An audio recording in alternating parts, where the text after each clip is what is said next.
Could you tell me what your role is as an investment director? The aim of the business is to provide investment solutions for private individuals who have capital that they wish to employ to achieve a certain level of return. My role as the investment director is to both design the strategy for the client with the intention of meeting that aim, that return, and also then manage that strategy on an ongoing basis. What are the main areas that you invest in?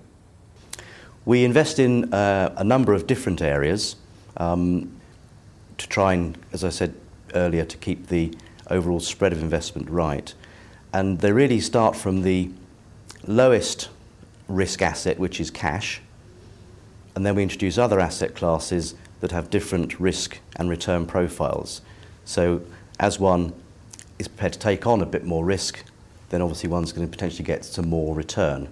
So moving up the scale of risk, we go from cash to fixed interest securities, where in effect the client will be lending their money to either a government or a company in return for a fixed rate of return, with the view that capital will increase over a period of time. We then look at index-linked, i.e. linked to the rate of inflation securities. Equities will be the next level of risk, an equity being a stock or a share, where you're buying a part of a company, and obviously as the companies perform better, so the price of that share should increase. We then look at slightly more esoteric or different areas of investment to give some return that's not linked to equity returns, to share returns. For instance, commercial property is an area where one can achieve a fairly good income return, but you're investing long-term into bricks and mortar, something that you can see, something that's slightly more safe. We also look at commodities, so looking at precious metals, either gold or platinum. We look at agriculture, which has become an interesting area of development over the last 20 years.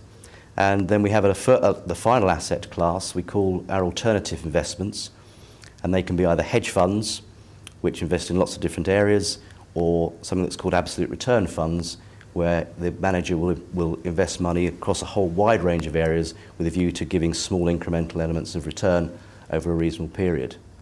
And as I said earlier, we try and combine those asset classes to get the best level of risk and return. In difficult economic times, what would you suggest are attractive areas for investment?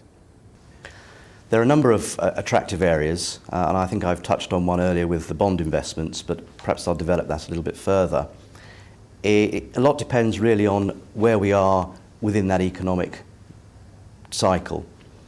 If we are at the very bottom of an economic cycle, then the best form of recovery is probably going to be in companies who are going to recover as the economy recovers.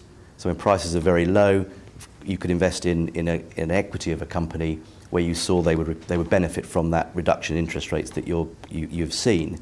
If it's in the early stages of an economic depression or recession, shall we call it, then with interest rates likely to be cut aggressively, then obviously the fixed income area of the market is perhaps the most appropriate place to be. Another area which I think has traditionally been a very safe haven has been gold. And I think over the last 15 years or so, gold has been through a number of different cycles.